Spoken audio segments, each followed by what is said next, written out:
From hyperactivity to schizophrenia, what ancient wisdom knew about the modern mind.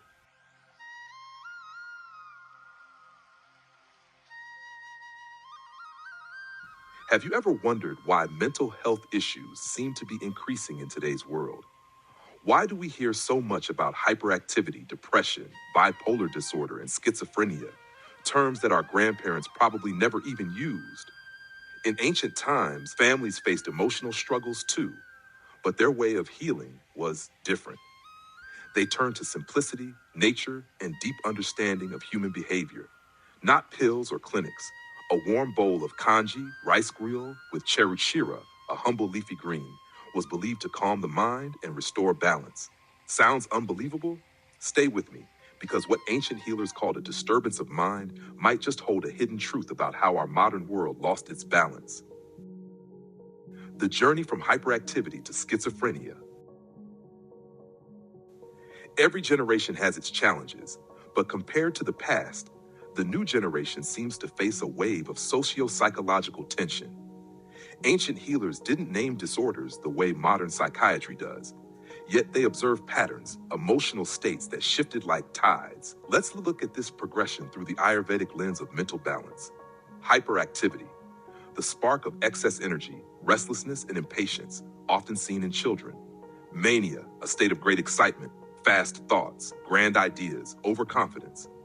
Depression, the opposite extreme, silence, withdrawal, and loss of motivation.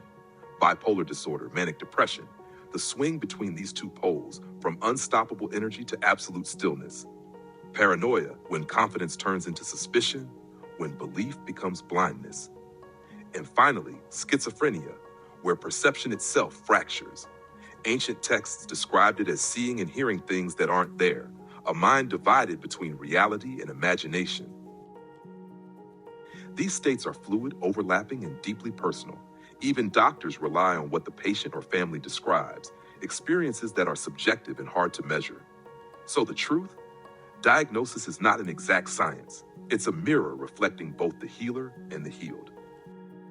Some traditional observers believe that many self-proclaimed prophets or visionaries today might unknowingly suffer from this state, seeing visions, hearing voices, and mistaking them for divine revelation.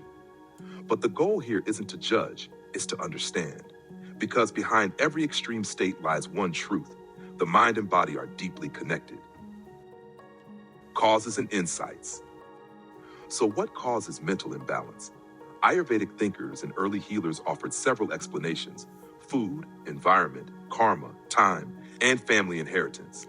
A philosopher named Athrian once said, open quote, "All these reasons may apply partially. The seeds of disorder can lie within us, but they awaken only when triggered." Close quote. If our ancestors suffered emotionally, traces of it may live in us too, silently, like dormant memories. But they don't have to define us. When life triggers stress, trauma, or imbalance, these emotions can surface. Yet when the mind remains calm and connected, we live without awakening that sleeping storm. This means no one suffers from a disorder all the time. Healing is always possible. In earlier days, healing began at home through food, love, and gentle understanding. Mental disorder wasn't seen as madness, but as imbalance. Conclusion. Today, science gives us language and tools to understand the mind better, and that's progress. But in our rush for modern cures, have we forgotten the quiet wisdom of balance, food, and emotional grounding? Maybe cherucheera kanji isn't just a folk remedy. Maybe it's a symbol, a reminder that healing often begins with simplicity, with care, and with understanding the roots of imbalance, not just its symptoms. Our ancestors didn't ignore mental suffering. They faced it gently within the rhythm of daily life.